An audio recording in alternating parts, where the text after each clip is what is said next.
Hey there, in this video we're going to look at finding a common denominator in order to add fractions. So before we start this lesson, things that you should already be comfortable with is adding fractions, the basis algorithm for adding fractions when the denominators are already the same, multiplying fractions, and simplifying fractions. So make sure you kind of understand all those things and then you'll be ready for this lesson. All right, so we've seen before that in order to add fractions, you need to have the bottoms, the denominators, be the same. All right, so these two C's have to be the same, and then when we add, we just kind of smush them together into that same common denominator. All right, so when we talk about getting a common denominator, common means the same, denominator means the bottom, so we're making the bottoms the same. All right, how do we find a common denominator? Well, sometimes it might just already be there. All right, they might already be the same. But in order to make a common denominator, if it's not there, we multiply each fraction until the denominators are the same. There's one important thing. You want the bottoms of the fractions to be the same, but you also have to work with the tops at the same time, because if you just multiply the bottom of a fraction by something, you're changing it to a different fraction. But if you multiply the top and bottom at the same time, then it's the same fraction just written in a different way, like 1/2 is the same as 2/4. So it's the same fraction, but as long as I multiply the top and bottom, and in this case, both of them by 2, then it's the same value. All right, so here's our first example.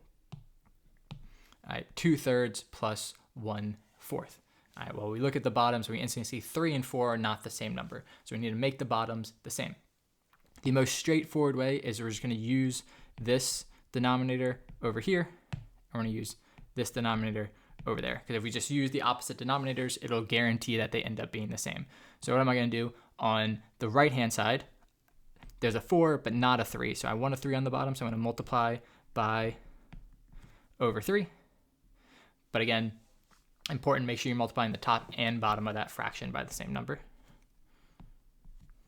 And on the left, all right, there's a 3 but not a 4, so I'm going to multiply the top and bottom of that by 4.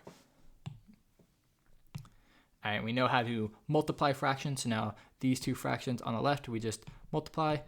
4 times 2 is 8. 4 times 3 is 12. On the right, we multiply these two fractions. 1 times 3 is 3. 4 times 3 is 12. All right, and now you look, you see the bottoms. All right, you're happy. You can actually add these fractions now because these denominators on the bottom are the same. All right, so now we just do the thing. We add the tops. All right, 8 plus 3 is 11. And we smush together those bottoms. We just keep that common denominator in the answer. 11 over 12 you can't simplify, so that is your final answer. Another example, all right, add these fractions. So you could just go right away and do this. I can multiply this right hand fraction by 5/5, and multiply the left hand fraction by 10/10. All right, there'd be nothing wrong with doing that. It's gonna be a little bit more steps than what I'm about to show you. But again, nothing wrong with doing that. But you want to use the smallest numbers as possible just to make your life simpler. So if I look at 5 and 10, I want those to be the same number. Or if I look at 5, 5 is a prime number. It's just 5 all by itself. But if I look at 10, 10 is a composite number. It's numbers being multiplied together. In fact, it's 5 times 2. So if we compare these denominators that we have, we see that they both already have a 5 as a factor. All right, so there's a 5 there and a 5 there, which means that left-hand fraction only needs a 2. So instead of multiplying by 10/10 and 5/5, I can just multiply the left-hand fraction by 2/2. All right, and that's just going to make all the numbers smaller, make it a little bit easier to work with. Again, nothing wrong with doing it the other way. It's just you can save yourself some time by thinking a little bit beforehand. So now I multiply, I get 6/10 plus 7/10. And then I can add the tops now. 6 plus 7 is 13. And 13/10 are not divisible by the same number, so that's my final answer.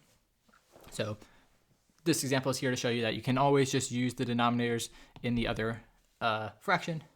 But if you just kind of think about the smallest things you can use, you can save yourself a little bit of time.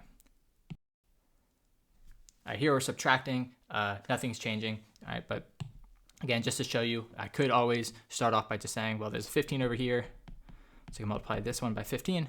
There's a 10 over there, so I can multiply this one by 10. Nothing wrong with doing that, but you can see 10 times 15, the numbers are going to get pretty big, not huge, all right, but I can simplify the process a bit by recognizing that 15 is 3 times 5, 10 is 2 times 5. So just like the last example, they both have a factor of 5, which means I can multiply by smaller numbers, because now I just know on this right-hand fraction has a 2, but the left-hand fraction doesn't, so I need an extra 2 in the denominator. And the right-hand fraction has the left-hand fraction has this 3, but the right-hand fraction doesn't. And I was talking about that 2 and that 3. All right, and now I multiply, I get 4 over 30 minus 9 over 30. 4 minus 9 is negative 5 over, again, that common denominator that I just found, all right, is 30. And in this case, you can simplify your fraction because 5 and 30 are both divisible by the same number. You're going to get negative 1 over 6. All right, so that's your final answer for this problem. And then here's an example for you to try on your own. Again, just make sure that you understand the process of finding a common denominator and then adding fractions. I shall show you the solution in 3, 2, 1. And the solution is 33 over 28. Those don't share any common factors, so that's your final answer. But again, just using the denominator of one fraction, multiplying the other fraction on the top and bottom by that to ensure that you get to this point where the denominators are the same. All right, so now go ahead and practice adding and subtracting fractions. All right, the most important thing is knowing you have to find that common denominator. All right, that's a reason this is kind of its own separate video, because the practice of finding that common denominator is really important throughout your entire math career. So we just want to make sure that you are practicing that and you're ready for whenever it comes up in another situation.